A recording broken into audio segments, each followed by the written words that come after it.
All right, so we have medical hospitals and clinics will shut down and or employees will go on strike.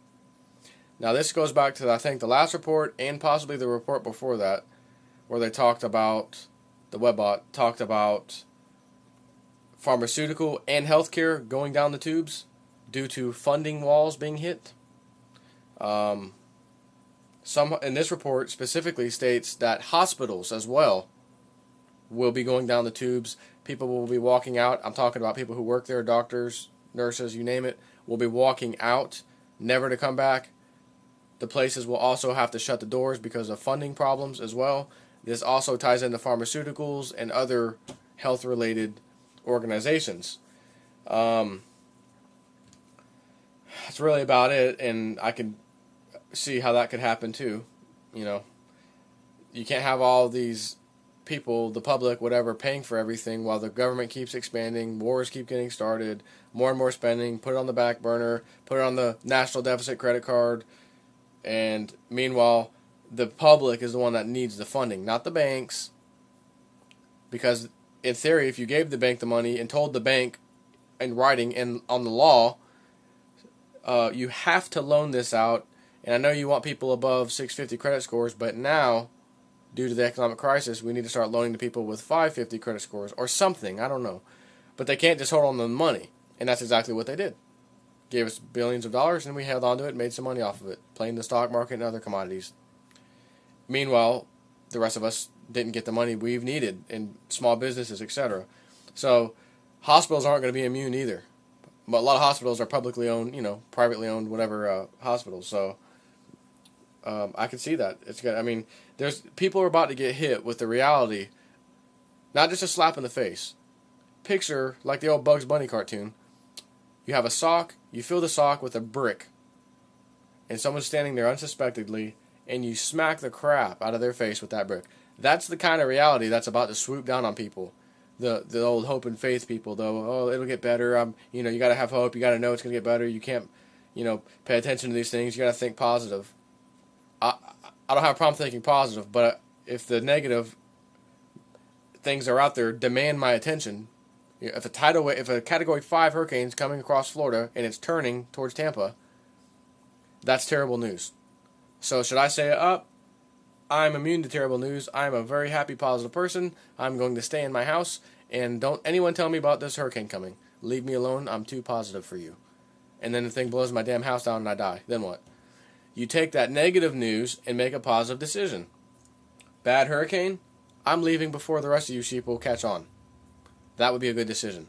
Yeah, you had to deal with that bad news. It didn't make you feel good. So what? Deal with it. Life isn't fair. And if you choose to only be biased and accept the positive things in life, you are going to get slapped in the face with the negative things that also demand your attention too, that you failed to pay attention to. And you can only run into a corner and turn your face so many times before it's at your doorstep. And you look around and there's nowhere to go. And that's about the time where your bank account's empty, you're being thrown out of your house, you didn't save any money, you didn't buy gold and silver, you didn't buy food supply, and now you're saying, hey, that guy I used to pick on down the street, that friend of mine, my brother, my sister, whoever who's been trying to wake me up, let me go see if they can help me out now. Too late. They're already dealing with their problems. Anyways, back on track here. As the economy worsens, some politicians and news personalities may be forced to step down if they support unpopular social programs. Not really much to add to that. That's going to happen.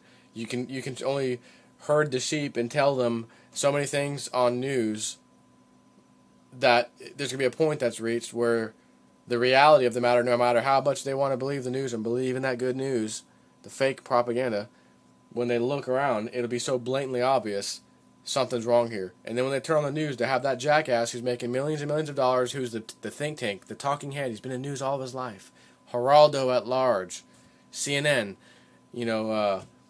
Straight Talk, whatever, Hardball, get the hell out of here, nonsense. All these people are going to be in trouble when they try to push the propaganda continually on people. And they said basically in the report, they're going to make a decision, and some of them will make the right decision, not many. and say, look, I mean, I can't do this. This is ridiculous. I can't possibly lie to the people now. It's so blatantly obvious. I mean, I'd be a fool to even try to do this. And some of them will actually make the right decision. Very few actually do that, according to the Webbot. A new War Powers Act due to the tipping point, and the tipping point is November, I believe, 8th through 12th of this year, 2010. A new War Powers Act. And that goes along the tune or the line of, due to this big war, we got attacked. We went to attack Iran. They retaliated. We didn't know how powerful they were. We just didn't know. They wiped out a large portion of Israel and possibly our troops. And we need urgent War Powers Act passed immediately, which basically would be like the Patriot Act on fire on steroids.